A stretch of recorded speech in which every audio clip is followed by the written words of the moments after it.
Time to fit a new battery to my Alto. Although I've not actually had a problem with the battery on this car, it is now 7.5 years old and the car has just recently had a new alternator and a new main fuse, and I don't want to run the risk of the car packing up at any time because of the battery dying, so I bought a new one. Just got it from the local main dealer, so he supplied the correct one for the car. I'm going to need an 8mm to undo these.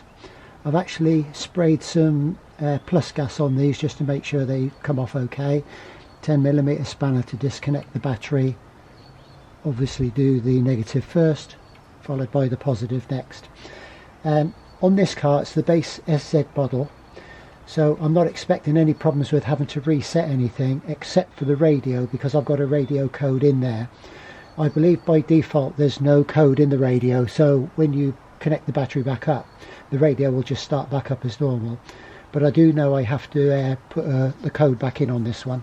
On some of the other models, the further up the range, SZ, 3, 4, etc., I'm not sure if that will reset automatically if there's anything else on there which will need resetting by the garage or whatever. So if you do this on your car, then obviously it's a risk that you take and I can't be held responsible for that. But changing the battery itself is fairly straightforward. So the first thing I'm going to do is disconnect the two terminals and the negative first. And for that I need a 10mm spanner, so I'm just going to undo this.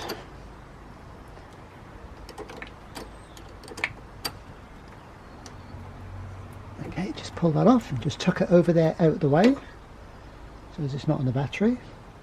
The next one is just lift up that cover and you've got the 10mm there as well to undo. I think you can see what I'm doing all right. Give that a little wriggle. Just lifts off as well. I'm just going to tuck that out of the way as well, and because the negative is already disconnected there's no chance of it shorting out. So now I need the 8mm. I'm going to undo both of these.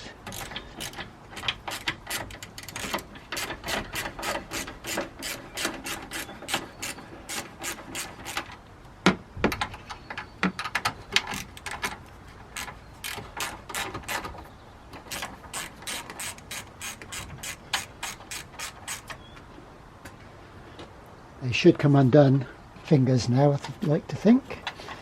Yeah, I think these are located by hooks in the bottom hole, so you know I'll probably only need to undo one, just enough to, yeah, looks like I can. If I undo this front one, that then just pulls out. There's like a slot there and it just pulls out, so that just allows that to be tucked around there out the way. And I've got a built-in handle. Yeah, lift that out, make sure I don't drop that anywhere. New battery just drops back in place. And obviously making sure you get the correct battery. Just lift that up a little bit.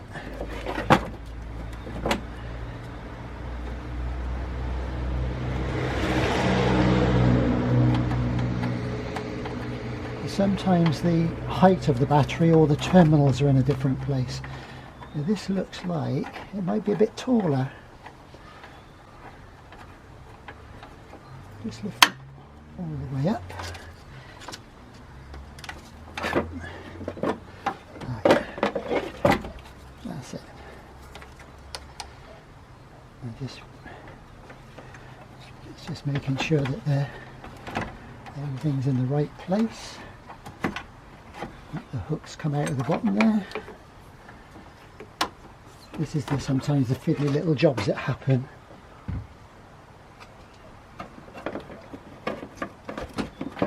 A little hook had come out of the hole at the bottom on that side, and the battery was in the way. And I think think that's all right now. Just pop it back in.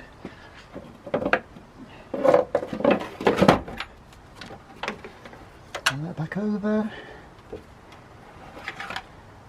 And the hook's popped back out again, so it just slots into a hole in the bottom of the carrier.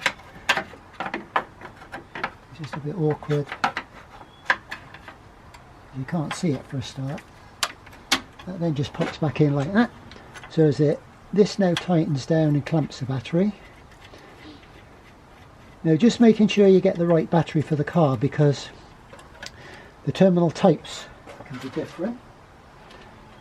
The terminal types can be different, or they could be on the wrong side. So you just got to make sure everything goes back the way it was before you reconnect it. So I'm just going to tighten this up and make sure it's nice and secure. In fact, I can do that with my spanner.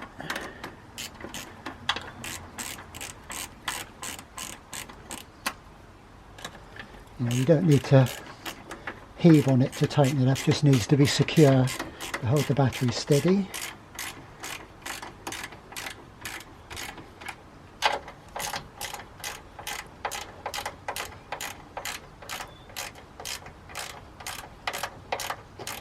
So I'm not over tightening it at all.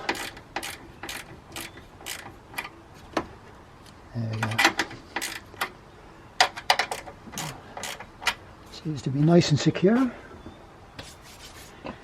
the next thing, the positive terminal back on.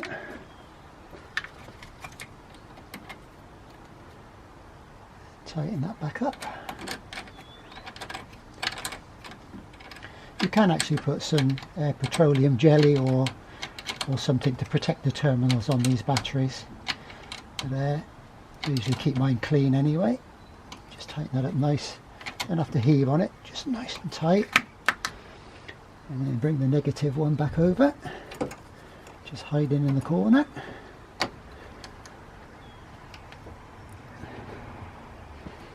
So I just need to loosen it off just a little bit more.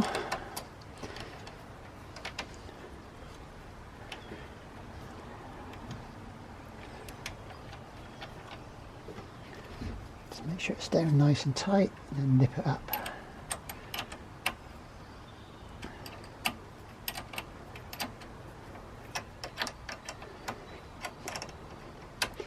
I could do this with a socket, but I don't really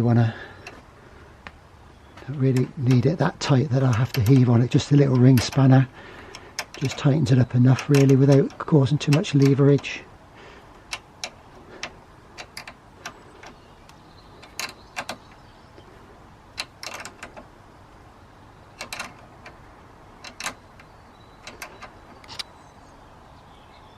There we are. That should be it. So the moment of truth now, I'm just going to fire them up.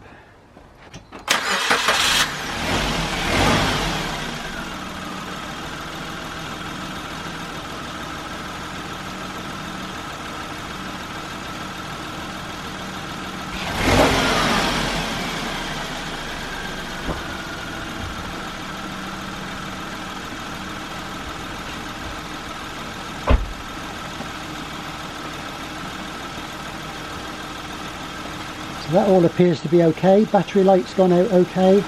Car started up certainly more readily than it did before with a new battery. So I'm just going to drive it around the block now, just check it all out, check the connections again when I come back. And that should be all done. Just put the radio code back in as well, ready to roll. So just one other thing to mention, I did actually have to reset my clock as well as the radio, so not a problem there. I think it was the right decision to make changing the battery, because I've just put this on my Optimate. I've just checked the voltage and it was about 12.4, which is a little bit low I thought. So I've just put it on my Optimate and it's showing that it is a little bit low. So maybe the battery itself has lost some of its sort of capacity. So I think I've made the right decision doing that. I'll keep this one and see if it charges up okay. But if it doesn't, then I'll get rid of it at the local tip. So again, thanks for watching, and then I'll catch you again sometime soon. Bye.